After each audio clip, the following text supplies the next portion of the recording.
Oli, thank you for being here and for taking the time to answer some of the questions which we've prepared for you. Thank you for having me. It's good to be here. Wonderful. I'm so excited. Can I ask you a little bit about your collaboration with Nike, which is a significant milestone in the adaptive fashion?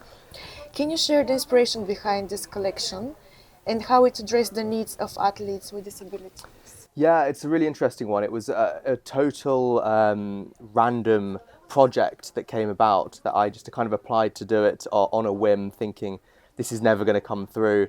It was actually during COVID, and then eventually I got selected as one of the 20 designers in London, which was incredible to tell my story of a Londoner through the design of a shoe. And so for me, it was an incredible opportunity. And what I came up with, actually, so I'm a wheelchair fencer for the audience, in case they don't know. And so I came up with a totally white shoe.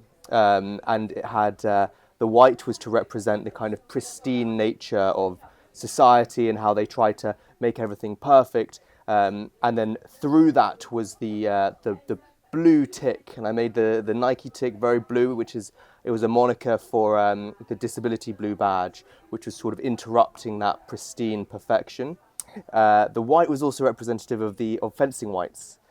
Another nice detail that I had was there was a little panel on it that I made that was rust color. It was called rust, and I think rust is often seen as an imperfection. It's something that's undesirable. It's on metal. You have the brand new piece of metal, and then when it goes bad, it rusts. But I was trying to celebrate that imperfection. I think is really important within disability and society to kind of celebrate your difference. And the final thing was actually on the bottom of it.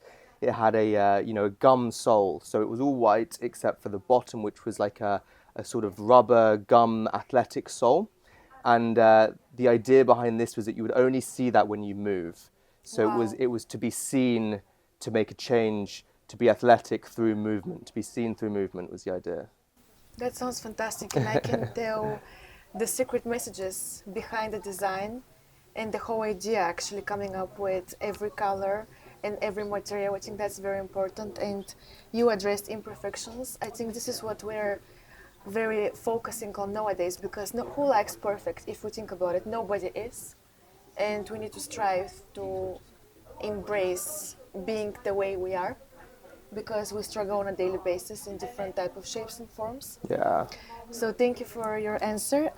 My second question is, as a Paralympic medalist Yeah. and a designer, which is something that we I'm not so already sure, but yeah. touched upon, we might know there might be a second series. Maybe, yeah. Let's see. You embody the intersection of sports and fashion. That's well established. It's a big title to live up to, but thank you. How do you see these two worlds evolving together, especially in terms of performance wear and accessibility?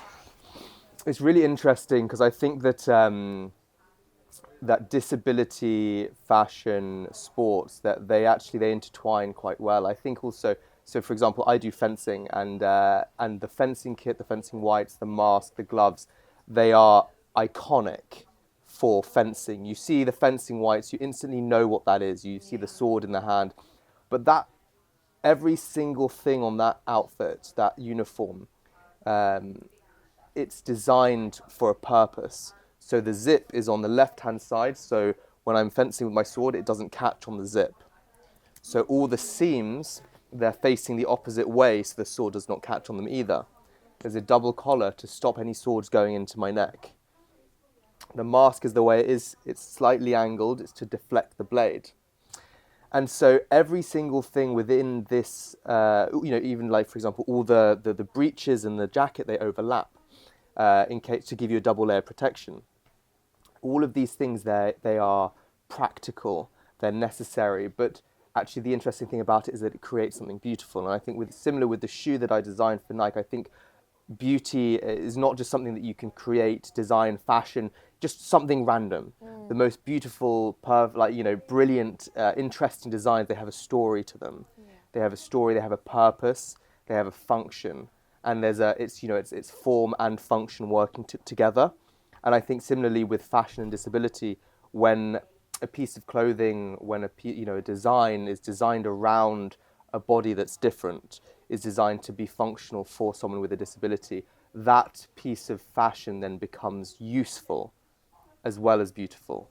And I think when those two things meet, you take the perfect bite. It's like, you know, when they come together, you take a bite. That's the kind of the beautiful moment. Sounds beautiful. I hope so. Thank you so much. And you've achieved success both on the track and in the fashion industry. We're about to see that as well today. You'll be modeling. I will be. What challenges have you faced in these spaces, and how have you experienced as an athlete shaped your approach to inclusive fashion? Yeah, it's really interesting. I think for me, growing up with a disability was always very difficult. I remember, you know, hating the way I look, hating being on crutches and seeing photos of myself. Sounds familiar. Yes, and you know, and I think so many people they grow up, and you know, as I spoke about before, from different places with different dreams and for different reasons, you know, and different adversities. And mine was my leg, and you know, yours might be something totally different, and so might the viewers. But I think when you come into a fashion, you know, disability fashion show, I think it's all celebrated, and it's such an inclusive area. And you know, I remember when I first came here for, you know, my first one, and I, you know, it was almost very similar to, you know, competing. It was a bit nervous. Everyone was a bit nervous. You know, you've got this time that you have to be on piste or on the runway, and so there was a lot of similarities for me, which made me feel very at home. And it's why I quite like doing these kinds of things, because it does make me nervous.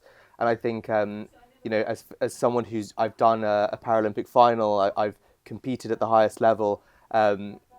It's rare that I find things that make me nervous. But if you were to ask me to put on a face of makeup, some kind of crazy clothes, and walk, you know, down a runway in front of a lot of people, that's something the opposite of what you would picture me doing. And I think that's why it's so good to do these things. And for me especially, I find it really challenges me.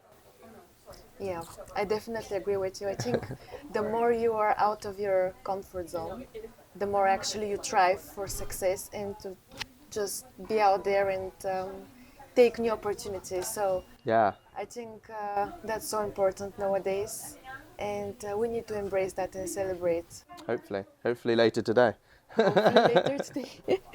Well, thank you so much. I think we can just give a kiss to the camera. Thank you for having And, us. I wish you a very good experience today, and hopefully you enjoy it to the fullest. Thank you. I appreciate that a lot.